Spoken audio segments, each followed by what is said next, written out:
आज हम लोग जो करने वाले हैं ये 10 जुलाई 2020 का है। सोचो कितना पीछे चल रहे हो। ठीक है, तो इसमें हम लोग आत्मनिर्भर इन एग्रीकल्चर उसके बारे में बात करेंगे, WHO के बारे में बात करेंगे और US यूनिवर्सिटीज़ के बारे में बात करेंगे। और उसके बाद PC और महालनोबिस बहुत बड़े शख्सियत थे जी ये।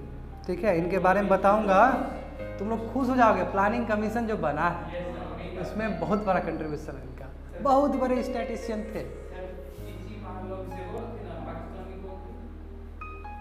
भावा बोलो, वो भी भावा बोलो क्या? नहीं, वो बांग्लादेश के थे। इकोनॉमिक जो काम किए थे, इकोनॉमिक डेवलपमेंट। हाँ हाँ हाँ, वो बांग्लादेश के थे। नहीं, ये तुम्हारा एक नाम है इंडियन राइटर का भी, वो बोल रहा है इकोनॉमिक्स का भी, उसमें GDP का बहुत बड़ा योगदान था उनका। शायद हक ही बोल रहे हो ना, हक करके थे। हाँ, वो बांग्लादेश के थे। एनीवे देखो,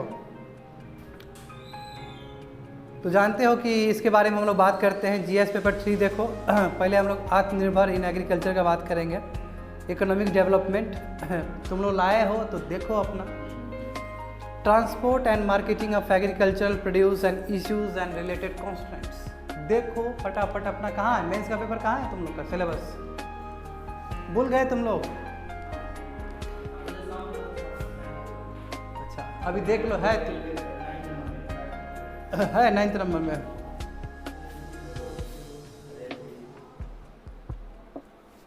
ठीक है, तो देखो यहीं पे हम बसावना को मॉडिफाई किए थे। ठीक है, बसावना का सुने हो ना तुम लोग, बहुत बार सुना है तुम लोग को। सूरज आएगा भी तो कहाँ, सुनाए थे ना। अब सुनो मॉडिफाइड वर्जन सुनो भाई जी कुमार। ठीक है, कोरोना आएगा भी तो कहाँ, कोविड आएगा भी तो कहाँ, उसे यहीं रहना होगा।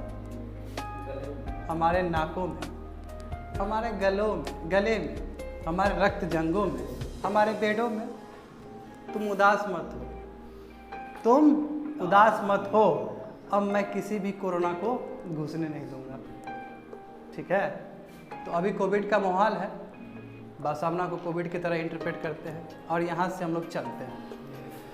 देखो, आत्मनिर्भर जो है एग्रीकल्चर फील्ड में भी आत्मनिर्भर होने का बहुत ही ज़रूरत है। और ऐसा ज़रूरत क्यों है तो हम लोग देखते हैं। यहाँ पे भी LPG का बात आ जाएगा जी, तो थोड़ा कॉन्सेप्ट तुम्हारा LPG का भी हो जाएगा क्लियर।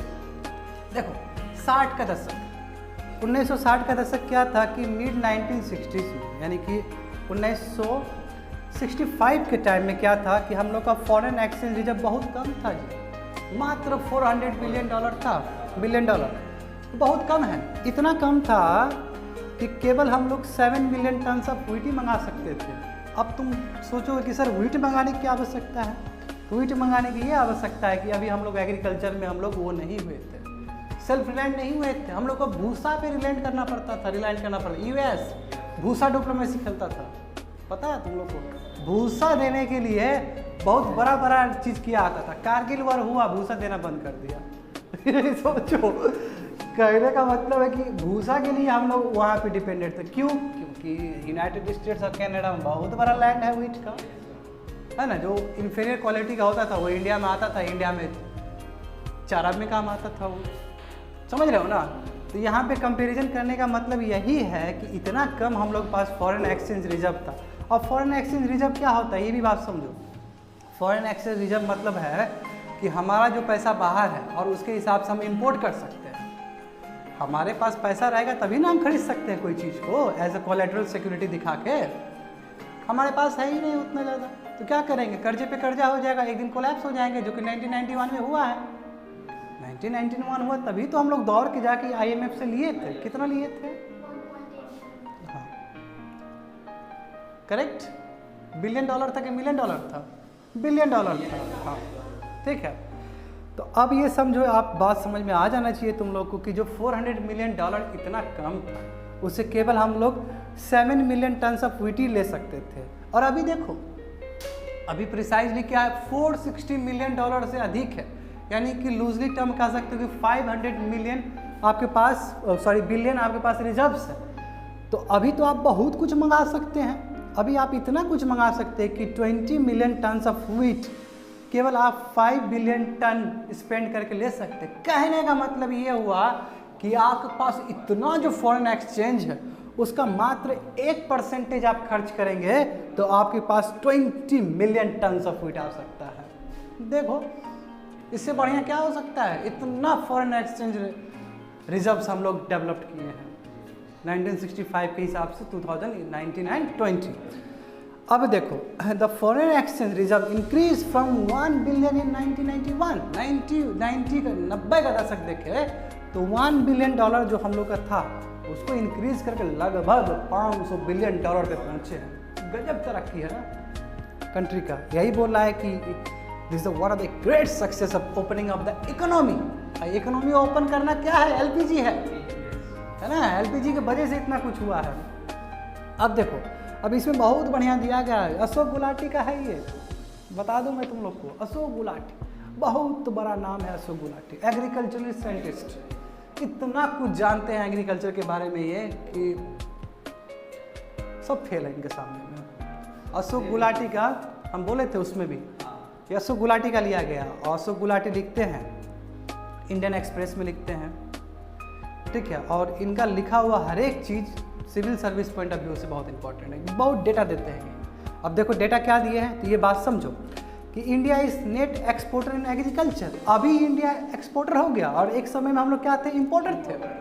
और एक्सपोर्टर नेट एक्सपोर्टर है। समझो नेट वर्ड आया है, इसका मतलब हम लोग एग्रीकल्चर प्रोडक्ट्स बहुत सारा मंगाते भी हैं। उसी में तुम्हारा पाम ऑयल है, हाँ वियतनाम से, आसियान कंट्रीज से मंगवा रहे हैं। यही तो बात है, ये हम वीडियो में भी बोले हैं पहले भी। अब हुआ क्या देखो, India has been the net exporter of agri produce since the economic reforms begin in 1991। 1991 के बाद देखा जाए तो इंडिया के कृषि विभाग में एग्रीकल्चर सेक्टर में हम लोग क्या किए हैं, नेट एक्सपोर्टर बने हैं। यानी कि हम लोग एग्रीकल्चर को भी बहुत अच्छे से खोल दिए हैं। और फिर भी दुख की बात क्या है कि 44% वर्कफोर्स अभी भी डिपेंडेंट है एग्रीकल्चर पे, जो कि मात्र 15% जीडीपी का ये भी यथार्थ सत्य है। इसको ठुकराया नहीं जा सकता। मगर अच्छा बात भी तो है कि 1991 के बाद अपना इतना खुला कि आप नेट एक्सपोर्टर बन गए। पहले भूसा पे आपको डिपेंड करते थे, अभी तो भूसा आप दूसरे को दे सकते हैं। द गोल्डन ईयर कब हुआ? एग्रीकल्चर में सबसे बढ़िया ईयर किसको माना जाएगा? 2013 और 14, जब यूपीए गवर्नमेंट सेकेंड अपने गिरने के कगार पे था। उस समय एग्रीकल्चर बूम कर रहा था। बताओ, ये तो कोई नहीं दिखाया। ये तो अन्ना हजारे भी रिफ्लेक्ट नहीं किए, नहीं किए, कोई नहीं जान रहा था। बात समझ रहे हो? देखो तो उस समय हम लोग क्या किए थे कि 44 बिलियन डॉलर का हम लोग एक्सपोर्ट किए थे और इंपोर्ट 19 बिलियन डॉलर का किए थे। और इससे हम लोग का जो ट्रेड सरप्लस था, यानी कि एक्सपोर्ट, नेट एक्सपोर्ट कितना हुआ था? 25 बिलियन डॉलर का हुआ था, यानी कि मैसिव हुआ था। अभी तक सबसे ज़्यादा 13 और 14 का ही है। देख लो ग्राफ को थोड़ा जूम करके देख लो। ग्राफ दिए हैं, देखो जूम करके देख लो, है ना। तो 13 और 14 का देखो कितना ज़्यादा गैप है। जो तुमको रेड कलर का दिख रहा है वो एग्री इंपोर्ट है। जो तुमको दूसरे कलर का दिख रहा है, ब्लू कलर का ऊपर ग्राफ दिख रहा है, वो एग्री एक्सपोर्ट है। तो 13-14 में गैप नज़र आ रहा है दोनों में बहुत ज़्यादा। अब उसके बाद देखो कि 17 में, 2016 और 17 में गैप कम हो गया है ना दोनों में। और अब फिर 19 और 20 में गैप ठीक ठाक है। इसका मतलब अभी हम लोग ठीक परफॉर्म कर रहे हैं। मगर यदि एग्रीकल्चर का बात आएगा, नॉन बासमती राइस बहुत ज़्यादा फॉल हो रहा है, बहुत फॉल हो रहा है, लगभग 34 से 40%। यही बताए थे पिछले एडिटोरियल्स में, याद करो तुम लोग। नॉन बासमती चावल है ना, बासमती चावल हम लोग का बहुत फेमस है यूरोपियन कंट्रीज़ में, स्पेशली सऊदी अरब में, ईरान में, इराक में। यहाँ पे बहुत ज़्यादा बिकता है हम लोग का। मीट भी हम लोग काफ़ी एक्सपोर्टर है ना। ये अलग बात है कि भगवाधारी बोला जाता है, मीट का एक्सपोर्ट हो रहा है बहुत ज़्यादा। यही तो विडम्बना है इस कंट्री का, बोला कुछ और जाता होता कुछ और है, ठीक है। तो अब देखो 19 और 20 में देखोगे तो कितना है, 11 बिलियन डॉलर का सरप्लस हुआ है, यानी ठीक है ना। अब देखते, अब इसमें देखो यही बात किया गया। देखो इसमें क्या है कि एक्सपोर्ट पे थोड़ा देख लो, मरीन प्रोडक्ट्स जो कि एग्रीकल्चर का नहीं है। मैं ये क्या है, प्राइमरी एक्टिविटीज़ है। मरीन प्रोडक्ट्स प्राइमरी एक्टिविटी है कि नहीं है? जहाँ पे नेचुरल रिसोर्सेज को डायरेक्ट यूज़ कर रहे हैं, कोई मीडिएटर नहीं है। मीडिएटर होगा तभी सेकेंडरी होगा, है ना। प्राइमरी सेक्टर सेकेंडरी सेक्टर में अंतर तो जान ही रहे हो तुम लोग। मरीन प्रोडक्ट लगभग $7 बिलियन का। बासमती देखो, बासमती आ गया 4.6 बिलियन। एग्रीकल्चर में बहुत ज़्यादा हो रहा है ना बासमती हम लोग का। स्पाइसेस देखो, बुफेलो मीट देखो, वो भी $3 बिलियन का है।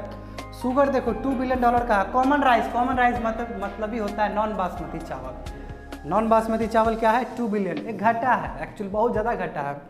अब इसमें देखो कि ये बात किया गया, मैंने उसमें ही बोला था कंपेरेटिव एडवांटेज, बोला था ना मैंने उस पर।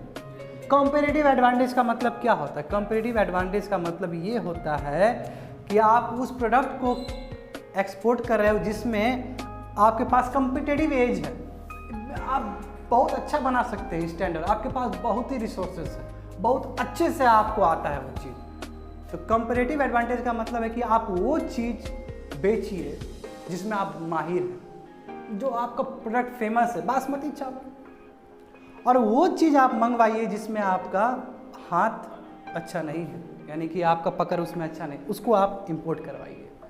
यही हुआ कंपेरेटिव एडवांटेज। बात समझे ना? तो वही बोला गया है, exporting more of the products which have a competitive edge and importing where you lack competitiveness, जहाँ पे आप कंपटीशन में आप नहीं हैं।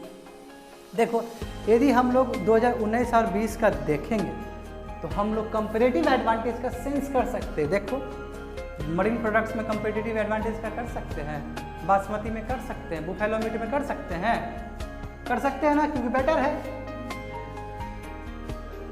अब देखो यहाँ पे एक बात तो तुम लोगों को मानना पड़ेगा। तुम लोग बोलोगे कि सर राइस तो हम लोग गजब, राइस तो 110 मिलियन टन है ना, शुगर भी तो महाराष्ट्र और यूपी तो बहुत ज़्यादा है। और तुमको यहाँ पे एक समझना होगा कि राइस और शुगर ये वाटर गैजलिंग क्रॉप्स है। वाटर गैजलिंग क्रॉप्स मतलब क्या कि वाटर बहुत ज़्यादा सूखता है, लेता है, बर्बाद होता है रिसोर्सेस का। वाटर का एक रिसोर्सेस है कि नहीं है? अब इसमें समझो कि क्या बोला कि राइस एंड शुगर कल्टीवेशन और highly subsidised. Rice MSP minimum support price है ना, उगने से पहले डिक्लेयर किया जाता है। इससे क्या होता है कि ऑयल कल्टीवेशन नहीं हो पाता। ऑयल कल्टीवेशन हो तो क्या है, ऑयल कल्टीवेशन हुआ तो हमारा कंट्री डिपेंडेंट जो था या है आसियान कंट्री पे, वो कम हो जाएगा। वो कम होगा तो पाम ऑयल सीड खुद इंडिया में प्रोडक्ट होगा, प्रोड्यूस होगा, तब ना आत्मनिर्भर इन एग्रीकल्चर होगा। जितना हम लोग अंदर उत्पाद करेंगे उतना ही हमारे लिए अच्छी बात है कि नहीं है? मैं यहाँ पे क्या कहा जा रहा है कि राइस और आप शुगर को देखते तो हाईली सब्सिडाइज है। क्यों? फ्री पावर दे दिए, पूरी तरह से आप फर्टिलाइजर दे दिए। क्या कर रहा है? फ्री पावर का मिसयूज करके वाटर टेबुलेशन घटा रहा है। हाँ, एक वो नुकसान हो रहा है, आप उसको फर्टिलाइजर दे रहे हैं, फर्टिलाइजर दे के एक्सेसिव नाइट्रोजन जा रहा है ना, यूट्रोफिकेशन हो रहा है। यूट्रोफिकेशन यू नो इन्वायरमेंट का पार्ट क्या है, न्यूट्रिएंट जम रहा है, बायो अकुमुलेशन हो रहा है, बायो मैग्निफिकेशन हो रहा है वहाँ पे। बात समझे ना? तो यही बोला जा रहा है कि राइस और शुगर कल्टीवेशन जो हाईली सब्सिडाइज्ड है। क्यों? क्योंकि फ्री पावर आप दे दिए, फर्टिलाइजर दे दिए, स्पेशली यूरिया दे दिए, ठीक है। अब टुगेदर यदि हम देखें पावर और फर्टिलाइजर दोनों का कंपेयर करें तो लगभग 10 से 15% of the value of rice and sugar produce on 1 hectare. बोला है कि 1 हेक्टेयर पे जितना प्रोड्यूस होता है राइस या शुगर, ये तो फ्री पावर में ही चला जाता है। यानी कि मान लो कि 100 यूनिट प्रोड्यूस हुआ, 100 यूनिट में 10 या 15 यूनिट तो तुम्हारा पैसा लगा था फ्री पावर में, तो एक्चुअल में प्रोड्यूस हो क्या रहा है? कुछ प्रोड्यूस नहीं हो रहा है। बात समझ रहे हैं कि 1 हेक्टेयर में राइस उगा दिया 100 यूनिट्स में दे रहा हूँ, चाहे शुगर 100 यूनिट्स, उसमें 15 यूनिट्स का तो हम तो फ्री पावर ही दे दिए थे, उसको फर्टिलाइजर ही दे दिए थे, जो कि 15 यूनिट कंट्रीब्यूट कर रहा है। इसका मतलब जो हम लोग कंपेरेटिव एडवांटेज बोलते हैं राइस और शुगर में नहीं है, क्योंकि राइस और शुगर कल्टीवेट करने के लिए बिग सब्सिडाइज्ड मेथड अपनाना पड़ता है, जो कि बहुत बड़ा दिक्कत की बात है। देखो इसमें क्लास बहुत अच्छा एग्जांपल दिया गया है कि 1 केजी राइस को, ठीक है, उगाने के लिए 3500 से 5000 लीटर्स ऑफ वाटर लगते हैं। यानी कि ये राइस का हो गया, और 1 केजी ऑफ शुगर कितना कंज्यूम करता है? 2000 लीटर ऑफ वाटर करता है। यानी कि हम लोग जो बाहर बेचते हैं व्हीट और शुगर को, एक्चुअली वाटर को बेच रहे हैं। पानी को बेच रहे हैं। कितना बढ़िया लिखा है देखो, इसलिए अशोक गुलाटी बनता है। ठीक है, कितना बढ़िया दिया है कंपैरिजन उन्होंने। What are its ill effects, इसका इल इफेक्ट्स क्या होगा, इसका नेगेटिव रिपरकशन क्या होगा, तो समझो। The comparative advantage in rice and sugar is hidden in input subsidies. जो कंपेरेटिव एडवांटेज आपको लगता है वो तो सब्सिडीज के अंदर घुसा हुआ है। आप सब्सिडीज का पर्दा से देखिएगा तो पता चलेगा कंपेरेटिव एज है ही नहीं इसमें, आप कुछ हासिल नहीं कर रहे हैं इसमें। क्यों? क्योंकि आप तो ह्यूज सब्सिडी दे रहे हैं।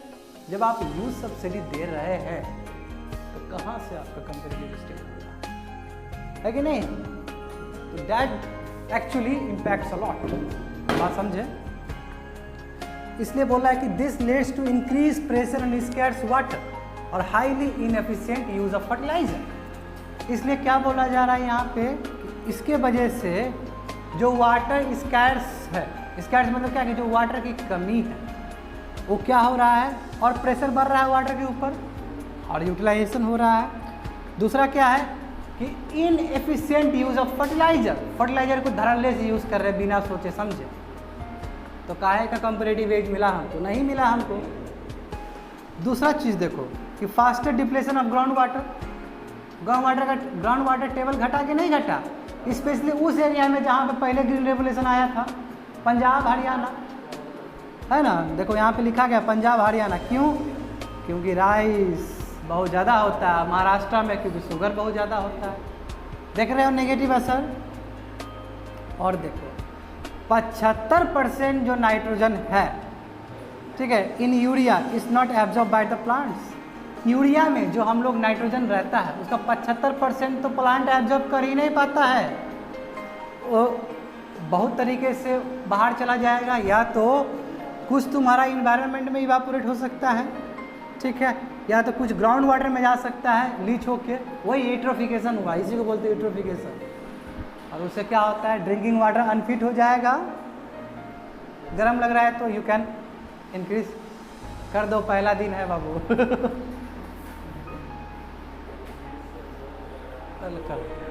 कर दो। आ जाओ, करीब आ जाओ, यहाँ बैठ सकते हो, आ जाओ। हाँ, इस साइड नहीं आता है।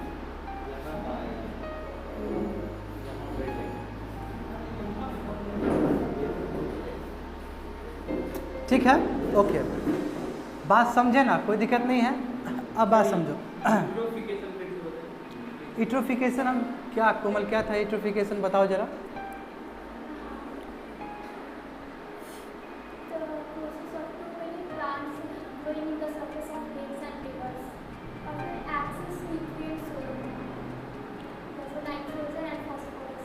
यस, देखो जब इनरिचमेंट हो जाता है नाइट्रोजन और फास्फोरस का तो क्या होता है कि अकुमुलेशन होता है कहीं पे, जैसे तुम्हारा अल्गम ब्लूम था,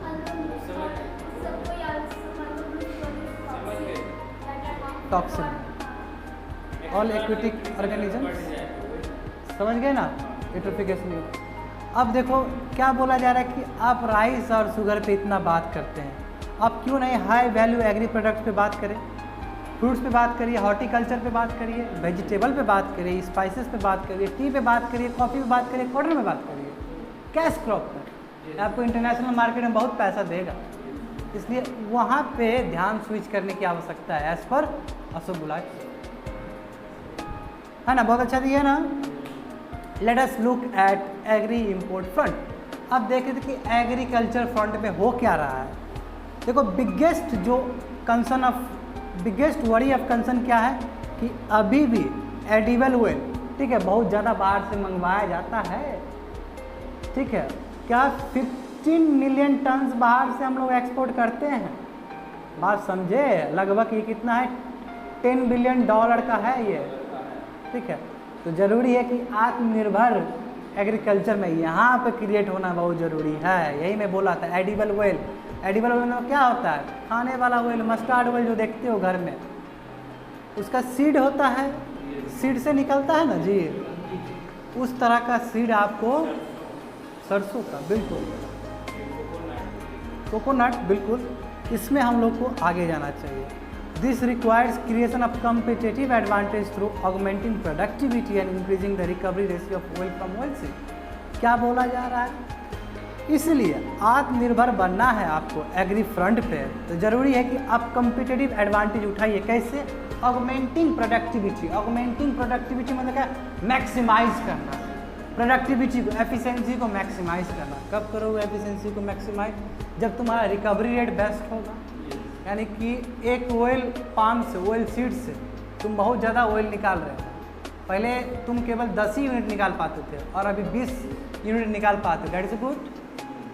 यानी कि प्रोडक्टिविटी आपका ऑगमेंटिंग प्रोडक्टिविटी, इसी को बोलते हैं increasing the recovery ratio of oil from oil seed. Oil seed से ऑयल आपका बहुत निकालना होगा, तब एफिशिएंसी आपका बढ़ेगा।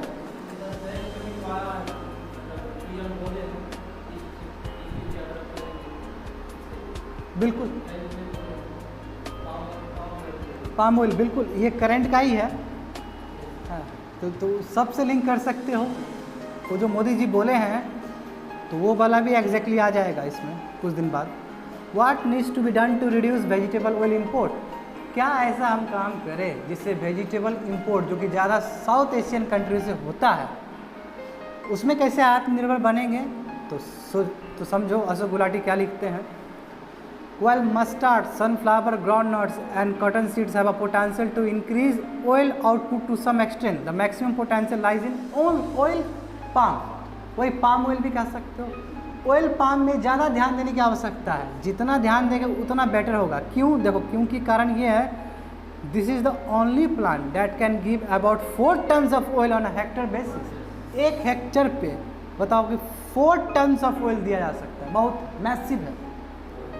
और देखो यहाँ पे क्या बोला गया है कि इंडिया के पास 2 मिलियन हेक्टर्स है जो कि ऑयल पाम कल्टीवेशन जहाँ पे अच्छे से हो सकता है, ठीक है। और ये कम से कम 8 million tons of palm oil produce कर सकता है, मगर उसके लिए एक कॉम्प्रिहेंसिव स्ट्रेटेजी की आवश्यकता है। एक लंबा स्टडी, जैसे स्वच्छ भारत अभियान एक सबसे बड़ा रिवोल्यूशन माना जाता है ना, उसी तरह का एक लॉन्ग टर्म प्रोसेस होना चाहिए ताकि आत्मनिर्भर एग्रीकल्चर का जो सपना है वो पूरा हो सकेगा। That is the end of this editorial. If India wants निर्भरता in agriculture, oil palm is the crop to work on. Oil palm है जहाँ पे वर्क करना है। बात समझे मोटा मोटी। अब चलते हैं, बात करते हैं दूसरे एडिटोरियल पे। तो ये क्या है? WHO के बारे में है। तुम लोग देख लो, 10 जुलाई और 9 जुलाई का कम्बिनेशन है। एक हिंदू पेपर का है, एक लाइफ मिंट का है। इंटरनेशनल रिलेशन देख लो, 17, 18, 19, 20 मिल जाएगा तुम लोग को, देख लो उसमें। इम्पॉर्टेंट इंटरनेशनल इंस्टीट्यूशन, एजेंसीज, फोरा, द रिस्ट्रक्चर एंड मैंडेट मिल गया। कितना नंबर में है? 20 में, लास्ट में तुमको मिला। घर में देख लेना, ठीक है। हालांकि यहाँ पे दिया है, मगर फिर भी बार बार देखोगे तो एक बार देख लो, देखना जरूरी है।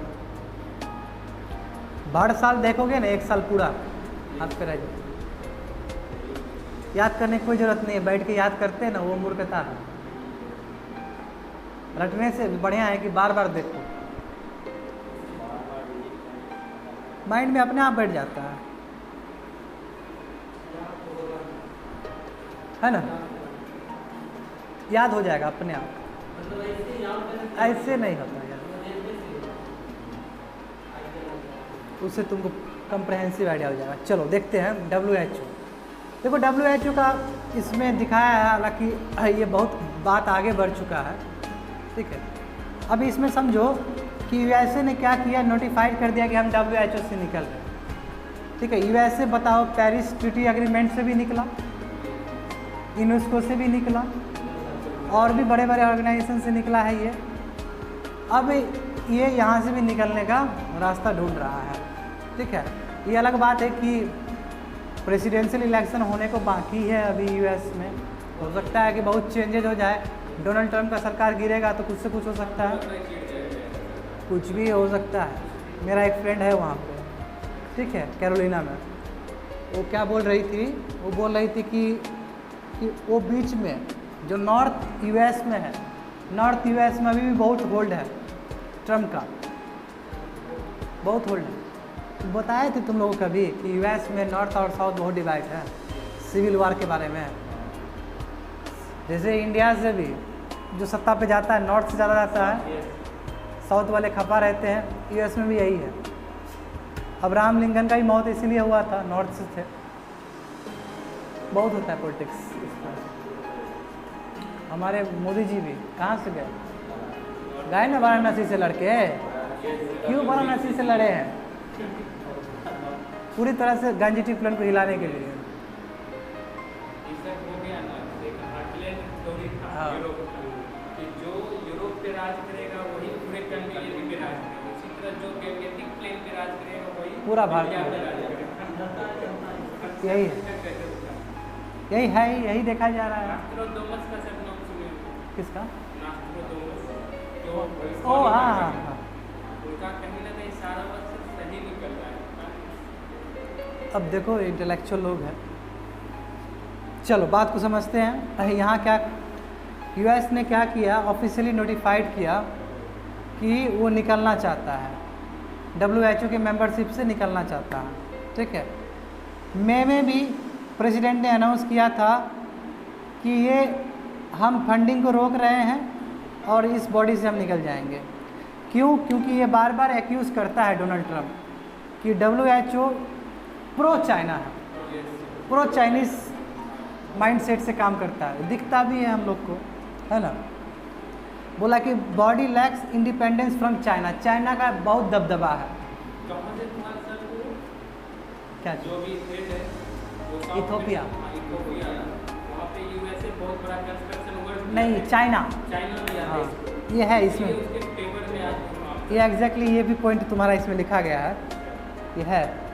और ये भी एक्यूज़ करता है बॉडी को कि क्या कर रहा है कि इनएक्यूरेट या मिसलीडिंग क्लेम्स दे रहा है, सही इन्फॉर्मेशन नहीं दे रहा है कोविड को लेके, है ना। ये तो बात तो बहुत विख्यात है इस चीज़ को लेके डब्ल्यूएचओ। अब देखो समझो कि सेवरल इफ्स है और बर्ड्स है, बहुत सारे दिक्कत है, यातनाएं हैं। क्या है? The withdrawal takes 1 year and will effective on July 6 next year. 1 साल लगता है, ऐसे आप किसी ऑर्गेनाइजेशन से नहीं निकल सकते, 1 साल में लगता है। हो सकता है कि यूएस कांग्रेस और कोर्ट इस चीज़ को रिवर्स कर दे। यूएस कांग्रेस जो कि दोनों पार्लियामेंट का समावेश है वहाँ पे, है ना। और अभी भी प्रेसिडेंट का चुनाव होने वाला है, उसके बाद मान लो प्रेसिडेंट कोई दूसरा हुआ तो पूरी तरह से सत्ता पलट जाएगा। How the withdrawal affects United states of America. अब विड्रॉल जब लेगा डब्ल्यूएचओ से, यूएस पे कैसे इम्पैक्ट पड़ेगा और डब्ल्यूएचओ पे कैसे इम्पैक्ट पड़ेगा, तो पहले समझते हैं यूएस पे। देखो जो गाइडलाइंस है डब्ल्यूएचओ का, वो एक्चुअली यूएस ने ही प्रिपेयर किया था 2005 में, और उसी के प्रिपरेशन पे डब्ल्यूएचओ चलता है। और वही पेरेंटियल कंट्री निकल जाए तो कितना बड़ा धक्का लगेगा। बड़ा बात है ना। आज हम ही जन्म दिए किसी को और हम ही निकल जा रहे हैं। मान लो कि कोचिंग हम बनाए हैं, हम ही निकल गए और हम बोले कि हम नहीं देंगे, जाओ हम कारपेट नहीं बिछाएंगे, हटा देंगे कारपेट को, तो तबाह कर दिए ना हम अपने कोचिंग को। यही हुआ इसके साथ। देखो क्या बोला जा रहा है कि USA was majorly involve in 2005 international health regulation revision. ठीक है। It will now have no role to play in strengthening the WHO. 2005 का जो इंटरनेशनल हेल्थ रेगुलेशन रिवीजन है, जिसके बेसिस पे डब्ल्यूएचओ काम करता है, अब तो इसमें किसी हाथ रहेगा ही नहीं यूएसओ का, ऐसे तो निकल गया है। दूसरा देखो, ये इस चीज़ पे भी अटैक मतलब दिक्कत होगा कि जो वायरस बनता है, वायरस स्ट्रेन यानी कि वैक्सीन वगैरह बनता है, वो कैसे नहीं पहुंच पाएगा रिपोर्ट।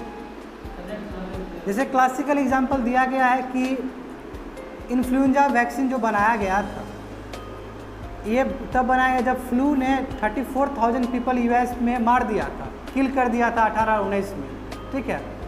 तो आसानी से वैक्सीन बना लिया गया क्योंकि डब्ल्यूएचओ से इसका मदद मिला, इनपुट्स मिला। अब मान लो कि डब्ल्यूएचओ से इनपुट्स नहीं मिलेगा तो हो सकता है कि कोई ऐसा रोग यूएस में इम्पैक्ट करे और यूएस वाले को पता नहीं चले। बात समझ रहे हो ना। तो इससे इम्पैक्ट हो सकता है। It will have no access to new influenza virus sample for research. Research के लिए कोई सैंपल्स नहीं मिलेगा क्योंकि डब्ल्यूएचओ क्या प्रोवाइड करता है, It will lose out on health intelligence that will compromise country response to international diseases outbreaks. क्या है, इसको हेल्थ इंटेलिजेंस मिलता है, हेल्थ रिपोर्ट्स मिलता है कंट्रीज़ को, ये तो नहीं मिल पाएगा। ये जब नहीं मिल पाएगा तो इंटरनेशनल डिजीजेस आउटब्रेक है, जैसे किसी को हम पैंडमिक घोषित कर देते हैं, किसी को हम PHEIC घोषित कर देते हैं, public emergency of health concern, of international health concern, ये तो नहीं कर पाएंगे क्योंकि WHO हिस्सा नहीं है। पैंडमिक या फिर PHEIC कब घोषित करते हैं, जब हम लोग को कंट्री से इनपुट मिलता है, बाकी बहुत कंट्री से इनपुट मिला तभी तो हम लोग इसको पैंडमिक घोषित कर दिए कोरोना वायरस को। तो जो क्या हो जाएगा, मिसअंडरस्टैंडिंग हो जाएगा कि किस डिजीज़ का आउटब्रेक को हम पैंडमिक घोषित करें, ये पता नहीं चल पाएगा, कम्युनिकेशन लैग हो जाएगा। और WHO को क्या नुकसान होगा, तुम लोगों को पता है कि WHO में सबसे ज़्यादा फंडिंग जाता था तो US से ही जाता था, और सेकंड तुम्हारा मिलिंडा गेट है, ये भी बताए थे पहले एडिटोरियल में, दोनों US से ही है। मिलिंडा गेट सपोर्ट करे, चलो ठीक है, वो बिल गेट्स की पत्नी का ऑर्गेनाइजेशन, वो सपोर्ट करे, फाइन, मगर जो सबसे ज़्यादा जा रहा उसका इम्पैक्ट होगा।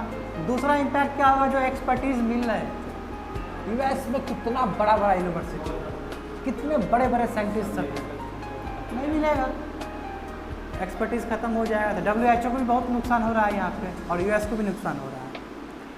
अब इसका समझते हैं कि वर्ल्ड हेल्थ ऑर्गेनाइजेशन में, ठीक है, क्या दिक्कत है। सीरियस लैप्स, कोविड-19 में ये बहुत ज़्यादा दिक्कत देखने को मिला है। देखो, बहुत टाइम ये क्रिटिसिज्म में आया है कि ये चाइना के बिहाफ में काम कर रहा है, ये बात तुम लोगों को पता है। कोरोना वायरस को PHEIC यही बोल रहे थे, public health emergency of international concern, बहुत लेट घोषित किया गया है, ठीक है। जब वुहान में लॉकडाउन लग गया उसके बाद किया गया, भाई उससे पहले क्यों नहीं किया तुम, उससे पहले करता तो वर्ल्ड पूरी तरह से सतर्क हो जाता और आज हम लोग को ये झेलना नहीं पड़ता। लैक ऑफ जो ट्रांसपेरेंसी है, ठीक है, lack of transparency in China, वो भी बहुत बड़ा प्रॉब्लम फेस कर रहा है WHO, क्योंकि क्या बोल रहा है चाइना कि हम फंड देंगे, कोई दिक्कत नहीं है, हम फंड देंगे आपको, कोई दिक्कत नहीं है, मगर फंड तो दीजिएगा। मगर US इतना डेमोक्रेसी कोई हो सकता है क्या? अभी मैं बताऊंगा थर्ड एडिटोरियल में, समझोगे कि US सच में ही बहुत डेमोक्रेटिक है। Not much power, real power, बोला कि WHO के पास कोई ज़्यादा पावर नहीं है, तो कैसे? 2005 का जो revision of international health regulation है, जो कि US का था, बताए थे, ये मैंडेटरी करता है हर एक कंट्रीज़ को कि आप नोटिफाई करो WHO को जो भी इवेंट्स हुआ है, और उस इवेंट के हिसाब से कोई भी डिजीज़ को PHEIC घोषित किया जाएगा। समझ में आया बात? ये 2005 के रूल्स एंड रेगुलेशंस में लिखा गया है, यानी कि WHO के पास ऐसा कुछ नहीं है, 2005 के गाइडलाइंस के हिसाब चल रहा है, और बाकी कंट्री रेगुलेट करेगा तभी WHO कोई रोल प्ले करेगा, अपने हाथ में कुछ नहीं है उसका, रियल पावर है नहीं WHO के पास, नंबर 1। नंबर 2 क्या है, they also agree to respond to request for verification of information regarding such in events. क्या बोल रहा है कि रिक्वेस्ट करना पड़ेगा, ऑटोनॉमी नहीं है, एक होता है कि अपना ऑर्गेनाइजेशन की जाके वो कर रहे हैं। जैसे चाइना को हम रिक्वेस्ट किए तब बोला कि ठीक है वुहान में तुम चेक कर सकते हो, बोला कि नहीं बोला, मगर हमारे पास पावर ही नहीं है कि डायरेक्ट बिना पूछे जाके हम वो कर दें। तो यही बोला कि ये परमिशन लेना पड़ता है वेरिफिकेशन के लिए। However, WHO has a limited power to ensure compliance by member state, including limitation in independently verifying member state official reports। वही बोल रहा है कि WHO के पास बहुत लिमिटेड पावर है, ठीक है, जितने भी मेंबर स्टेट्स में जो भी कंडक्ट करेगा उसका बहुत मिनिमम पावर है, यानी कि WHO के पास कोई ज़्यादा पावर नहीं है कि वो इंडिपेंडेंट कोई चीज़ करे। अब देखो, ये तुम लोग को जानना बहुत ज़रूरी है कि वर्ल्ड हेल्थ ऑर्गेनाइजेशन में, WHO में कौन सा बॉडी है। इसमें 3 बॉडी होते हैं, world health assembly, executive board और डायरेक्टर जनरल। ये डायरेक्टर जनरल ही तुम्हारा वो है इथियोपिया का, ठीक है, और एग्जीक्यूटिव बॉडी बताएंगे, और वर्ल्ड हेल्थ असेंबली, इसी में तुम्हारा हर्षवर्धन बने चेयरमैन। आप समझ जाओ, तो WHO का WHA में बने थे वो, हाँ, वर्ल्ड हेल्थ असेंबली होता है। अब समझो कि ये फोरम है जहाँ पे क्या है, वर्ल्ड हेल्थ ऑर्गेनाइजेशन गवर्नमेंट किया आता है, यानी कि गवर्नेंस समझते हो, वेलफेयर स्कीम्स को अपनाना, ठीक है। और उसमें 194 मेंबर्स शामिल हैं WHA में, वर्ल्ड हेल्थ ऑर्गेनाइजेशन क्या है, असेंबली में। वर्ल्ड का हाईएस्ट हेल्थ पॉलिसी बॉडी है ये, और सभी इसमें मिनिस्टर रहते हैं कंसर्न स्टेट से। जो मेंबर होंगे वो सब हेल्थ मिनिस्टर होंगे। तो हर्षवर्धन जो बने हैं तो तुम लोग ताजुब होने की वाली बात नहीं है, सब हेल्थ मिनिस्टर ही है, ठीक है। तो इस पर भी मोदी जी लूटेंगे, बाबा ही लूटेंगे। तो ये तो नेचुरल चीज़ है, समझे ना, ये तो नेचुरल चीज़ है।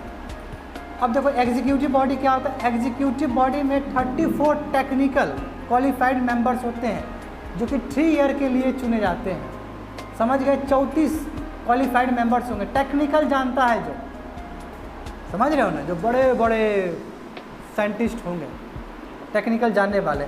और is designated by a member state, और हर एक मेंबर स्टेट से जाएंगे। मेन फंक्शन क्या है, इम्प्लीमेंट करना, पॉलिसीज प्रोग्राम्स को इम्प्लीमेंट करना, WHO का जितना भी है उसको इम्प्लीमेंट करना। डायरेक्टर जनरल क्या है, डायरेक्टर जनरल क्या है कि WHA वर्ल्ड हेल्थ असेंबली उसको चुनता है, और जो सबसे बड़ा मुखिया होगा, सबका हेड होगा ये।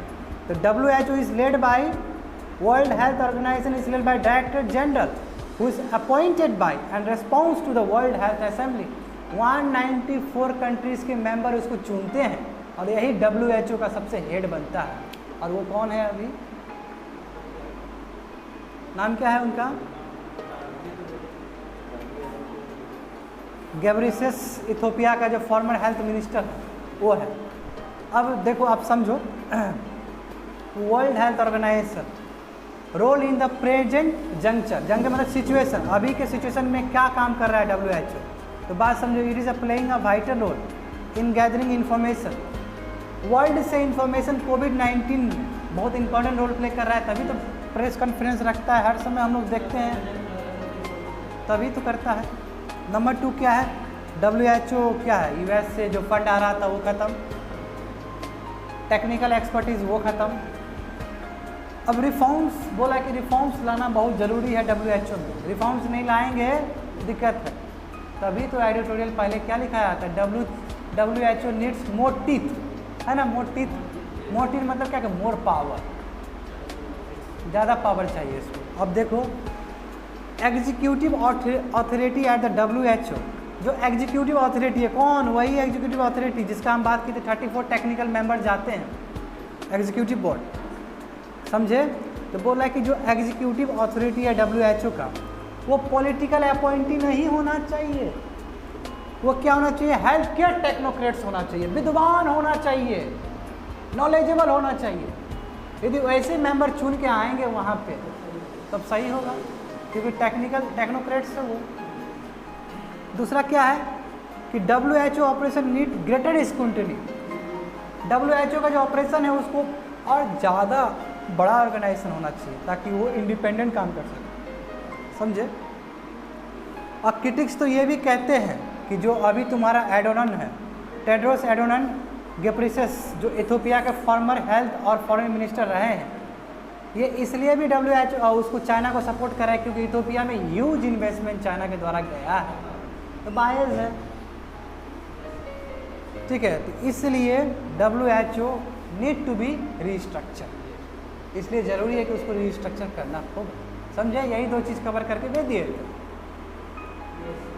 समझ गए। I will take 2 minutes break.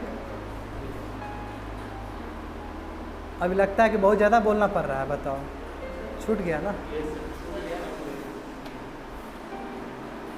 India में मतलब पाम ऑयल के लिए ईस्ट का हिस्सा है, हाँ, वो ऐसा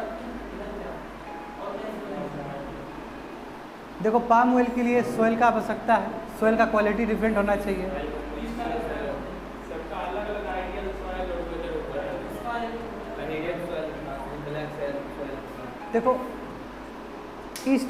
ईस्ट का बात किया, नॉर्थ ईस्ट का तो बात नहीं किया है। ईस्ट मतलब क्या होता है, बिहार, झारखंड, एलबीएल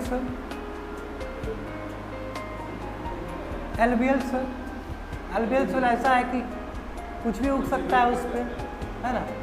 साउथ में बात करेंगे तो डेक्कन प्लेटू में ब्लैक सोयल है, बात समझे ना। हाँ, कोई भी क्रॉप्स उगता है तो उसको तो सुइटेबल चाहिए ना जी, सॉइल।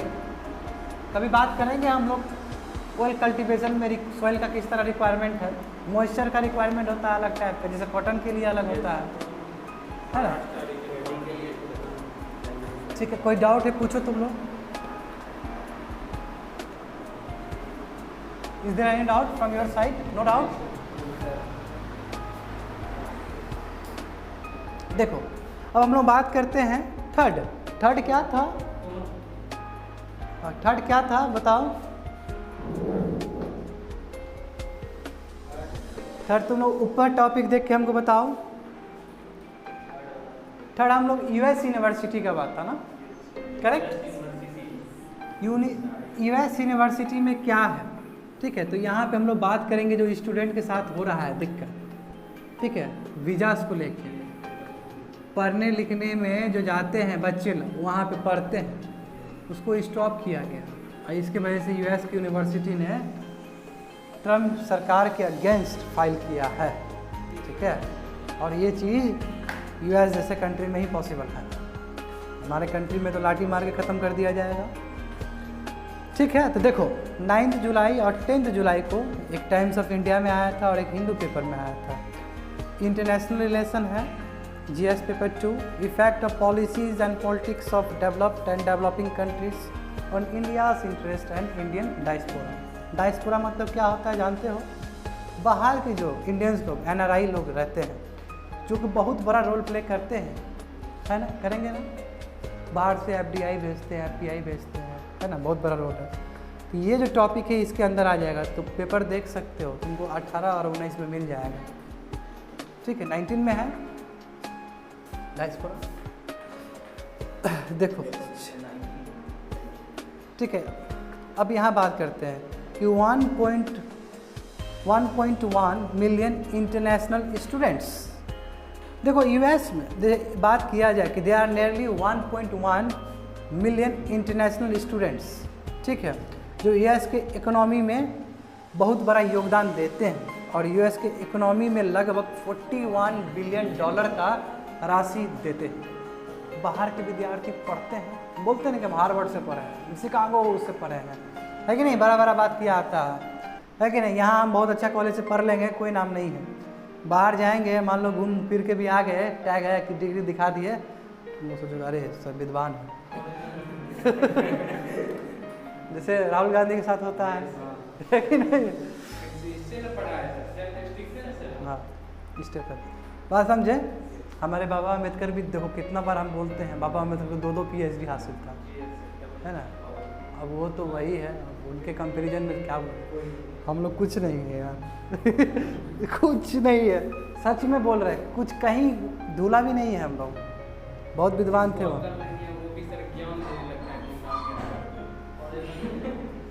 वो लोग उस्ताद लोग हैं, जैसे कि म्यूजिक जो बोलते हैं ना, म्यूजिक जो बोल ऐसे करते हैं ना, तो हम लोग के लिए भी ऐसे है। वो नाम से पहले कान पकड़ लो, बहुत विद्वान थे यार। कभी उनके बारे में अलग से पढ़ेंगे हम लोग मॉडर्न इंडिया में, तो बात करेंगे उनके बारे में। देखो, और उसमें 1.1 मिलियन इंटरनेशनल स्टूडेंट्स में इंडियन क्या है, nearly 2 lakh Indian student are facing the threat of deportation. और लगभग 2 लाख विद्यार्थी, ठीक है, हमारे इंडियन विद्यार्थी वो डिपोर्टेशन फेस करें। डिपोर्टेशन मतलब कि आपको अपने कंट्री में भेज दिया जाएगा, इसको बोलते हैं डिपोर्टेशन, डिपोर्ट करना, ठीक है, आपको भेज दिया जाएगा। क्यों ऐसा मामला उठा? ये मामला उठने का कारण ये है ऑनलाइन एजुकेशन, ठीक है। आप तुमको समझ में आएगा कि ऑनलाइन एजुकेशन क्या चीज़ है, इसका रिपरकशन कितना नेगेटिव भी हो सकता है। तो ये समझो कि US decision to revoke F1 visa created controversy. जो F1 वीज़ा है, देखो ये चल रहा था पेपर में, ठीक है ना। F1 जो वीज़ाज है ये किसको दिया जाता है? जो पढ़ने के लिए विद्यार्थी यूएस में दाखिला लेते हैं उसको F1 दिया जाता है, और जो काम करने के लिए आते हैं उसको कौन सा वीज़ा दिया जाता है? H1B1 वीज़ा दिया जाता है। उससे पहले एक दूसरा स्टेज होता है H1B1, बाद का स्टेज होता है। अब देखो कि US immigration and customer enforcement move to revoke F1 visas for international student taking full online courses created ripples of anger across the US education system and also lawsuits were filed by Harvard University, MIT to block ICE Act। क्या बोला कि US का जो organisation है, जो department है, US immigration and custom enforcement, उसने क्या किया कि F1 वीज़ा को बोला कि हम रिवोक कर देंगे। जो ऑनलाइन एजुकेशन ले रहा है तो उसको आने की क्या ज़रूरत है यहाँ पे?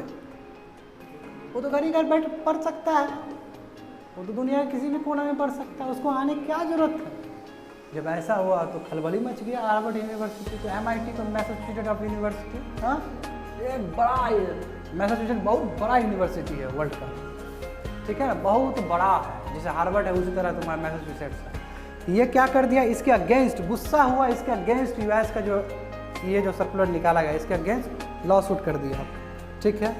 It led to the needless harassment of international students midway through their programs and shameful enrollment in American university। इससे क्या हुआ कि अमेरिकन यूनिवर्सिटीज़ में जो इनरोलमेंट हो रहे थे, एडमिशन हो रहे थे, बीच में धड़ल्ले से गिर गया। जो विद्यार्थी वहाँ गया है एडमिशन लेने के लिए, बीच में फंस गया,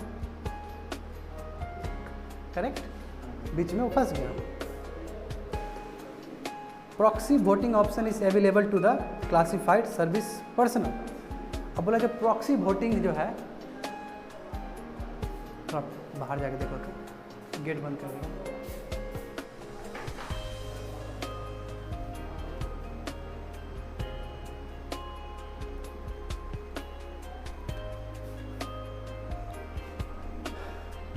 जो प्रॉक्सी वोटिंग ऑप्शन क्या है, वो क्लासिफाइड पर्सनल को अवेलेबल है। देखो यहाँ पे एक्चुअली ये लिखा गया है क्या, तुम में भी लिखा गया है क्या? हाँ, कोई था क्या? ओह अच्छा अच्छा,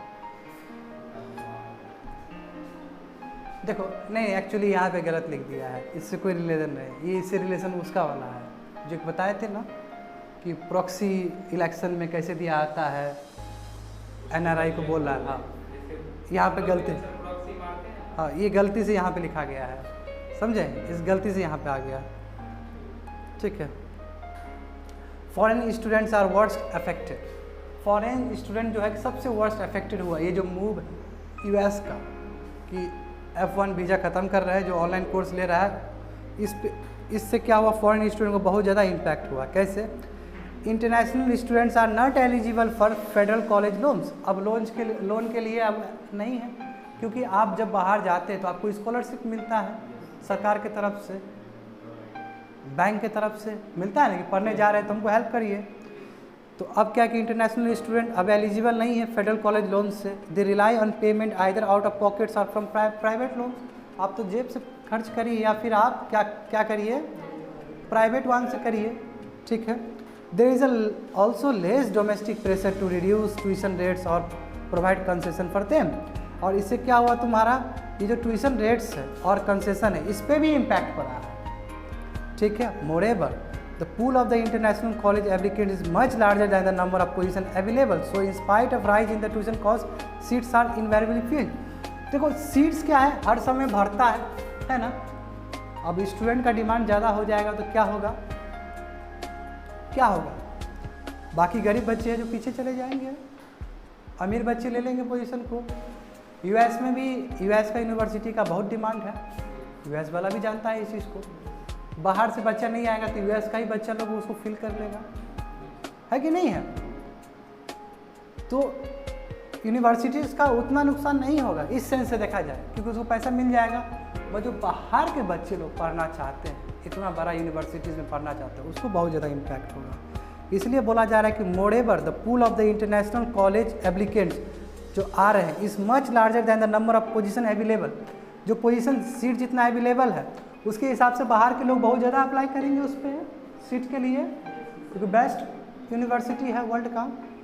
सो in spite of the rise in the tuition cost बढ़ रहा है, क्यों? क्योंकि उसका डिमांड ज़्यादा है। Seats are invariably filled, seats तो उतना का उतना ही है।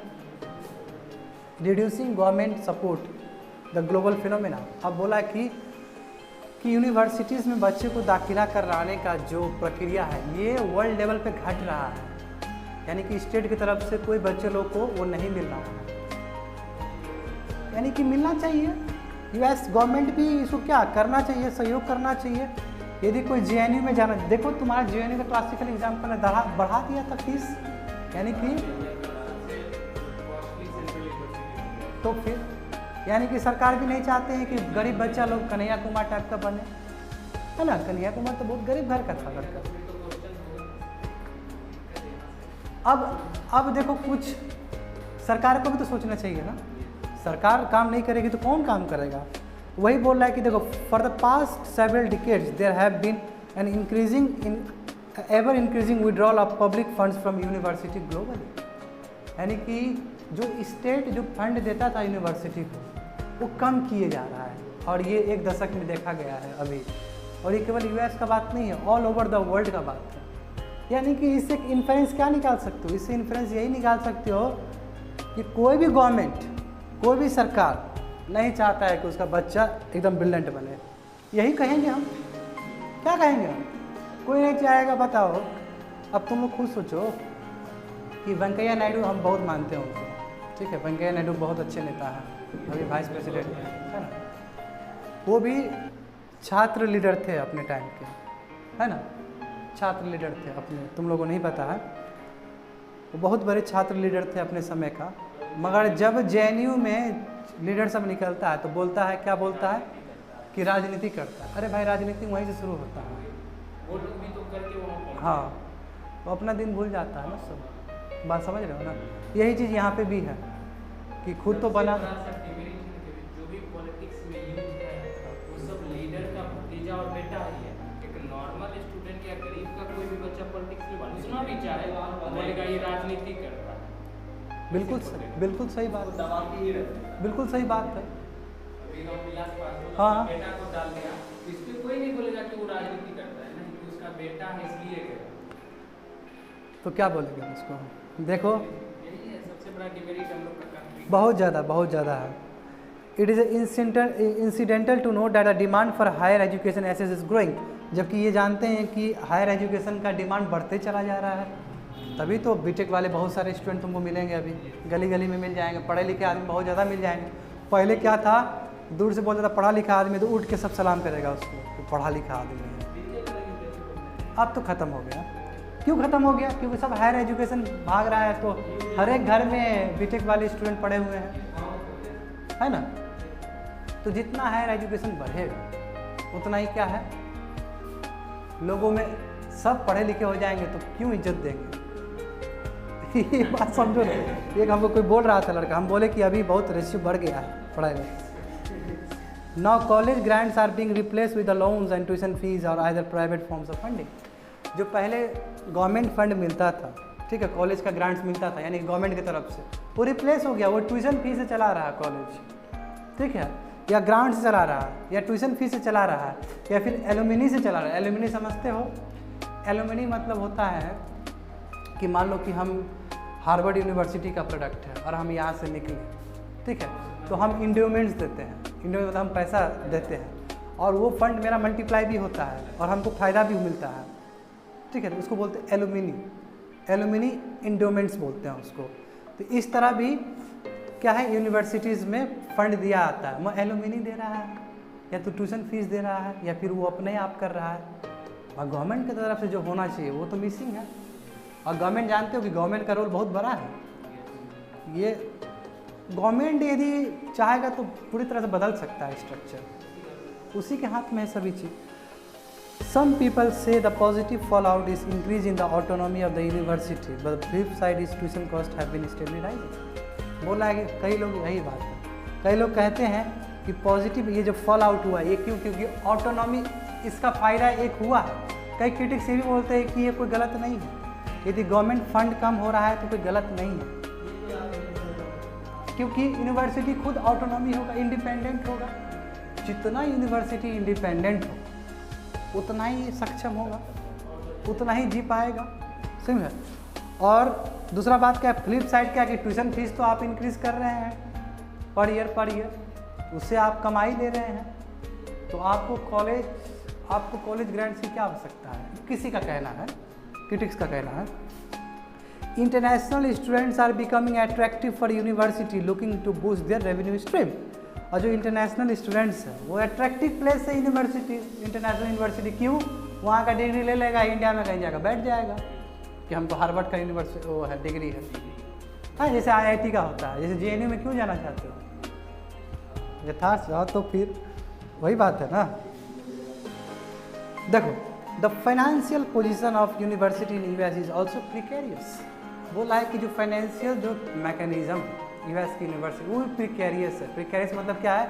वो भी हेल्दी नहीं है, वहाँ पे भी घट रहा है। देखो, additional public fund seem extremely unlikely because of existing cares fund. बोला है कि जो फंड पब्लिक फंड एक्स्ट्रा मिलता था वो भी अब कॉलेज यूनिवर्सिटी में US की यूनिवर्सिटी में नहीं मिल रहा है। क्यों? क्योंकि केयर्स एक्ट के द्वारा वो पैसा अब कोविड-19 पेशेंट्स को जा रहा है, तो US वहाँ पे खर्च नहीं कर रहा है। तो बहुत बड़ा डिजास्टर्स है। जो पैसा यूनिवर्सिटीज़ को मिल रहा था वो नहीं मिलेगा वहाँ पे, वो कहाँ चला गया? कोविड-19 पेशेंट्स के लिए चला गया। यही एक केयर्स एक्ट देख रहे हो।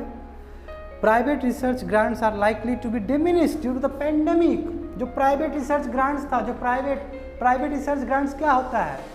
एकेडेमिया और इंडस्ट्रीज़ का वो मिलना, गठबंधन। बोला कि आप हमारे लिए वैक्सीन का वो करिए, किसी यूनिवर्सिटी को बोला पैसा हम देंगे। अब वो नहीं दे पा रहा, इकोनॉमी खुद ही ख़त्म हो गया, चरमरा गया, कहाँ से देगा पैसा वो? तो तुम्हारा दूसरा क्या है कि प्राइवेट रिसर्च ग्रांट्स भी कम हो रहा है। क्यों? पेंडेमिक की वजह से, कोविड-19 की वजह से। सम यूनिवर्सिटीज पोजेस एंडोमेंट्स, वही एलुमिनी एंडोमेंट्स कई को मिलता था, मगर जो मार्केट जिस तरह फ्लक्चुएट कर रहा है, कोई एलुमिनी वाले स्टूडेंट्स भी नहीं लगाना चाह रहे। क्यों? क्योंकि वो देंगे तो ख़त्म हो जाएगा पैसा, क्योंकि मार्केट में वो वैल्यू ही नहीं रहा है उसका। अभी पूरा अनसर्टेनिटी है। अभी मान लो कि हम मान लो कि यहाँ पे बहुत ज़्यादा खर्च कर देते हैं। लेट्स एक एग्जाम्पल, हमको पता है कि अनसर्टेनिटी है, कोई फ़ायदा नहीं है खर्च करके। लोन लेके हम खर्च कर देंगे मान लो क्लासरूम को और डेकोरेट करने के लिए, तो बेवकूफ़ी हो जाएगा। यही चीज़ सेम हो रहा है वहाँ पे भी। तो यूनिवर्सिटी जो इंडोमेंट्स मिलता था वो भी कम हो गया है because of the fluctuating marketing, और इससे इंडोमेंट्स इन्वेस्टमेंट इनकम पे बहुत असर पड़ा है। और इस तरह यूनिवर्सिटी पॉलिसी और पोटेंशियल रिस्ट्रिक्शन में भी इम्पैक्ट पड़ा है। कहने का मतलब यूनिवर्सिटीज़ का जो काम करने का तरीका, रिसर्च डेवलपमेंट, उस पर भी इम्पैक्ट पड़ा है। रिसर्च एंड डेवलपमेंट कैसे होता है? पैसा से ही होता है ना। तो बात समझ में आया तुम लोग को कि US का सीन क्या है, और US के सीन के साथ 10 साल का जो कार्यकाल था सभी कंट्रीज़ के लिए, उसमें किस तरह कॉलेज ग्रांट्स घट रहे हैं। एक क्रिटिक्स क्या कहते हैं कि अच्छी बात भी है, ऑटोनॉमी भी बढ़ रहा है, मगर आफ्टर ऑल गलत चीज़ है ये। इंडिया के लिए तो बहुत गलत था। इंडिया के टर्म्स में बात करें, हम लोग अभी सशक्त नहीं हुए हैं, अभी बहुत ज़्यादा रिक्वायरमेंट्स। बताओ स्टेट स्कूल कितना गंदा है, प्राइवेट को छोड़ देते हो तो प्राइवेट मोनोपोली लेता है, पैसा लेता है ज़्यादा। पॉलिसी लाया है, हाँ।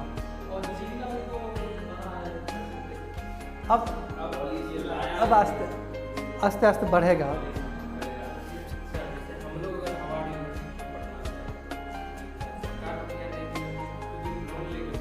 नहीं, सरकार लोन देगी तुमको लोन। हाँ, तुम्हारा वो होना चाहिए, कंपटीशन होता है उसका भी ना, पास करोगे तो तुमको मिल जाएगा।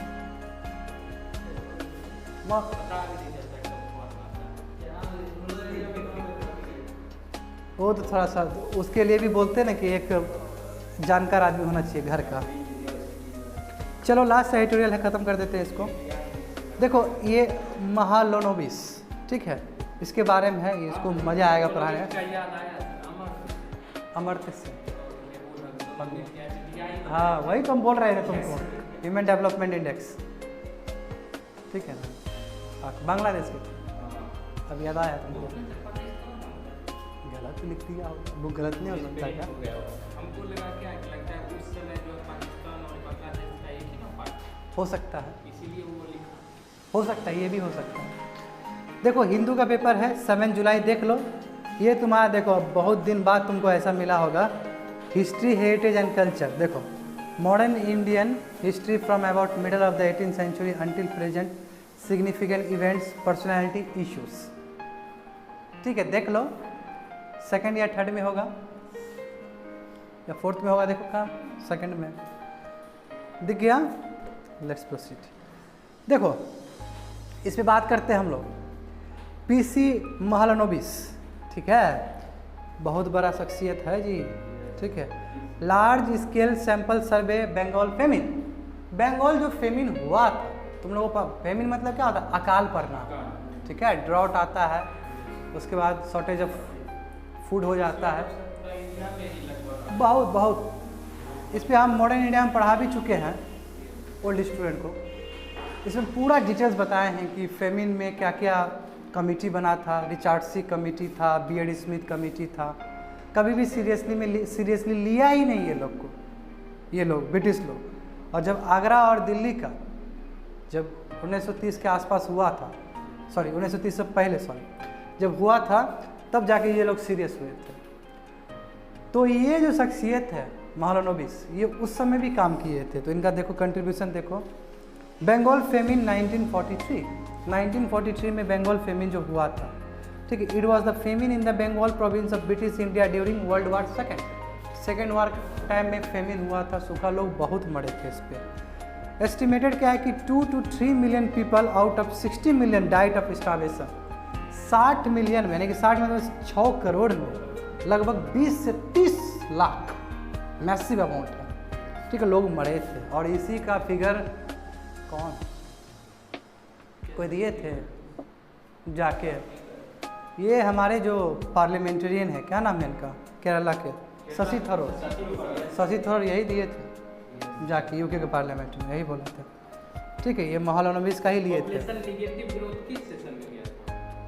हाँ, नेगेटिव ग्रोथ गया था, हाँ नेगेटिव ग्रोथ हुआ था, बिल्कुल हुआ था, इसी टाइम में हुआ था। सैंपल सर्वे बाई महालनोबिस, ठीक है। तो ये क्या किए थे? He conducted a large scale sample of survey of famine village between 1944 to 1945। एक साल का लगभग ये बीच का पीरियड, एक साल भी नहीं, 8-9 महीना का ये टाइम फ्रेम में जो फेमिन हुआ था, इसका सर्वे ये निकाले थे, महालनोबिस निकाले थे। And it is to assess the extent of disaster and estimate the number of people affected. और डिजास्टर कितना भयानक था उसको उन्होंने कवर किया, रिपोर्ट बनाया उस पर, और ये भी बताया कि कितने लोग अफेक्टेड हुए ये बड़े फेमिन से, ठीक है। प्लानिंग, प्रिपरेशन, चैलेंजेस, फाइंडिंग, सभी इनके डॉक्यूमेंट्स सांख्या या फिर एसआईटिक रिव्यू जर्नल्स में छपा था। अरे बहुत बड़े शख्सियत है ये, ठीक है। इनका कंट्रीब्यूशन नीचे तुम लोगों को पता चल जाएगा।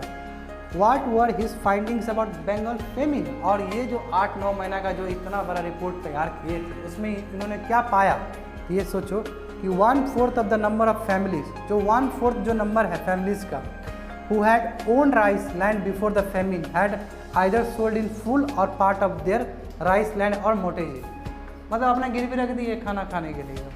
इतना 1/4 फैमिलीज, समझे ना। 25% फैमिली मेम्बर्स क्या किए, घर गिरवी रख दिए, बेच दिए सामान खाना खाने के लिए, बचने के लिए। The economic position of nearly 4 million people deteriorated during the farm famine. और जो ये फेमिन हुआ है उस समय लगभग 4 मिलियन पीपल, 40 लाख पीपल, ठीक है, का लाइफ डिटोरेटेड हो गया, ख़त्म हो गया। मगर ये देखो, ये कोई नहीं बताता है, मगर 85%, 85% जो फैमिलीज थे वो स्टेटस को मेंटेन किए थे, यानी कि उनको कुछ नहीं हुआ, जैसे थे वैसे ही थे, उनको इम्पैक्ट नहीं हुआ, यानी कि 15% इम्पैक्ट हुआ। तभी तो ऊपर क्या बोला गया है, 60 मिलियन में 2 to 3 मिलियन पीपल बोला गया है। तो 60 में 2 to 3 क्या होगा, यही 15% के आसपास ही होगा। It indicates large degree of economic inertia had persisted even under famine conditions. बोला है कि इतना फेमिन हो गया फिर भी लोग समृद्ध थे कि बच पाए, यानी कि इकोनॉमिक कंडीशन अच्छा था। ये तो बात कोई नहीं करेगा, खाली बोलेगा कि इतना इतना मर गया। मगर देखो ये महालनोबिस ये निकाल दिया कि 85% को तो कुछ हुआ ही नहीं था। तो यही तो होता है अलग। सम ऑफ हिज कंट्रीब्यूशन, इनका कंट्रीब्यूशन देखो, ये तो इनका फाइंडिंग्स हो गया फीमेल बंगाल फेमिन से। अब इनका फाइंडिंग्स क्या कि he has done first area sample in the whole world for jute forecasting 1934 में पूरा वर्ल्ड पे सर्वे किए थे, सैंपल सर्वे 1934 में जूट कल्टीवेशन को लेकर, ठीक है। ही इन्वेसाइज लार्ज स्केल सैंपल, और उसी को बढ़ा दिए, सैंपल को बढ़ाया जाता है ना, एक जगह से लेकर फिर मल्टीप्लाई किया जाता है ना। लार्ज स्केल सैंपल में इनको किए हैं। He was instrumental in stabilising the national sample survey in 1950 में एक बहुत बड़ा ऑर्गेनाइजेशन भारत में बना था, national sample survey and SSO जो देखते हो अभी जो बना है, सेंट्रल स्टैटिस्टिकल ऑर्गेनाइजेशन जो अभी भी है, CSO यही है, CSO ऑर्गेनाइजेशन यही बना है जो GDP को देखता है, CSO, ठीक है, 19 इनका ही जाता है। ये establish an independent supervisory staff, देखो ये एक ऑर्गेनाइजेशन में ब्यूरोक्रेसी भी बना दी है, ठीक है। During the conduct of field operation by NSS for collection of reliable data अक्यू फ्रॉम कौटिल्य अर्थशास्त्र, कौटिल्य अर्थशास्त्र से प्रभावित होकर, जैसे अर्थशास्त्र में लिखा गया है मौर्य पीरियड का, है ना, उसी के थ्योरी पे काम करके इन्होंने भी एक स्टाफ वाला ऑर्गेनाइजेशन बनाया, सुपरवाइजरी स्टाफ, ठीक है, जो कि NSS से जो रिपोर्ट करता था उसका क्रॉस चेक करना। देखो एक ऑर्गेनाइजेशन पे डिपेंडेंट हो गए तो तुम कुछ भी दे सकते हो ना जाके घूम के, और तुम्हारी तरफ हम एक फीडबैक लगा दिए, तुम जो जाओगे रिपोर्ट लेके आओगे और अगला वाला भी रिपोर्ट लेके आएगा, तुम गलत बोलोगे तो पकड़ लेंगे हम यहाँ से, या फिर ये गलत बोलेगा तुमसे हम पकड़ लेंगे। तो जो बोलते हैं इसको बैलेंस, चेक एंड बैलेंस बोला जाता है, ये चेक एंड बैलेंस सिस्टम भी इन्होंने ही रखा था। तो यही बोला गया कि establish an independent supervisory staff, यही था during the conduct of field operation by NSS, ठीक है, इसको चेक करने के लिए। अब देखो on similar lines we need, और हाँ इतने बड़े शख्सियत हुए हमारे भारत में मौलानबी, इसी टाइप का स्टैटिस्टिकल डाटा जरूरत है कोविड-19 को भी देखते हुए, डायरेक्ट रिलेट कर दिया विश्व से। He introduced interplanetary network of subsample. He is the best remembered for the Mahalanobis distance. He founded the Indian Statistical Institute. Statistical Institute यानी कि डेटा से रिलेटेड इंस्टीट्यूट भी ये फाउंड किए थे, ठीक है। Never side away from technology, देखो ये टेक्नोलॉजी का ही भरपूर यूज़ किए थे उस समय, कभी भी टेक्नोलॉजी से पीछे नहीं गए, तो कैसे लास्ट तक खत्म हो जाएगा। Mahalanobis never shield away from technology, whether in bringing statistical technology through volume of Biometrica in his voyage from England or even bringing computers to India. जो इंग्लैंड गए थे वहाँ से भी बहुत सारा टेक्नोलॉजी लाया इन्होंने, ये सभी चीज़ स्टैटिक्स पे इन्होंने अप्लाई किया है, यहाँ तक कंप्यूटर का भी यूज़ किया है इन्होंने, और इनके बदौलत ही Mahalanobis led Indian Statistical Institute procured India first computer in 1956 and second in 1959. इनको ही श्रेय जाता है, पहला कंप्यूटर भारत में आया, ठीक है, 1956 में लाए थे स्टैटिस्टिक्स को करने के लिए, और सेकंड लाए थे 1959 में। फाइनल वर्ड क्या है, India needs a top statistician for listening to the hard breaks of data for framing data based policy decision for human welfare and national development. और जब डेटा का इतना क्राइसिस है, जब 21वीं सदी डेटा का सदी है, तो ज़रूरी है कि PC महालनोबिस जैसे शख्सियत का फिर से जन्म हो, इस टाइप के लोग आए और डेटा के इतने अच्छे से देखें, तब जाके इस कंट्री में जो हम लोग देखते हैं, कहते हैं ना हम लोग, तो ये पूरा हो सकता है। फाइन।